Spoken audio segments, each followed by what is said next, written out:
تو یہ بات بھی اچھی طرح سمجھ لیں کہ یہ سجدہ جو ہے بعض ہمارے حضرات جو ہیں، بھائی جو ہیں، وہ انہی آیات کو سامنے رکھ کے لوگوں کے عقیدوں کو خراب کرتے ہیں کہ دیکھو جی اگر آدم کو سجدہ جائز ہے تو اولیاء اللہ بھی تو آدم کی اولاد ہے، پھر ان کو سجدہ جائز کیوں نہیں؟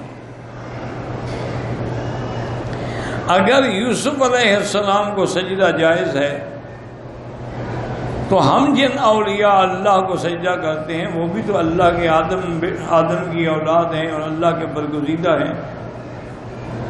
تو یہ اصل میں یا تو اللہ عالم ان کو مغالطہ ہے یا غلط عقیدے کے مولویوں نے ان کے دماغوں میں یہ باتیں بٹھا دی ہیں، حالانکہ یہ بات غلط ہے۔ اچھا، بعض یہ بھی بہانہ بناتے ہیں کہ جی ایک ہے سجدہ عبادت کا، جیسے نماز ہے، وہ تو اللہ کے سوا کسی کو کرو تو بندہ کافر ہو جاتا ہے، لیکن ایک سجدہ ہے کہ تعظیم کے لیے ہم کرتے ہیں، تو یہ بھی دھوکہ ہے۔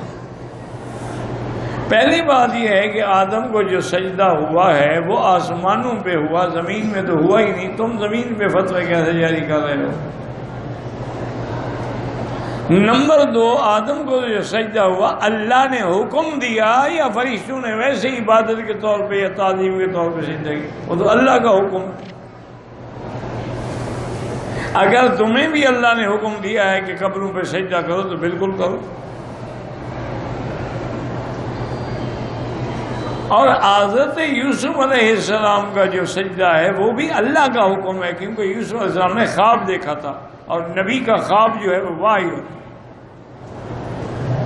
تو اس لیے ہمیشہ یاد رکھیں کہ اللہ کے سوا کسی غیر کو سجدہ کیا جائے اگر تعظیم کے طور پہ ہے تب بھی آدمی فاسق ہو جاتا ہے، اور اگر عبادت کے طور پہ ہے تو پھر تو آدمی کافر ہو جاتا ہے۔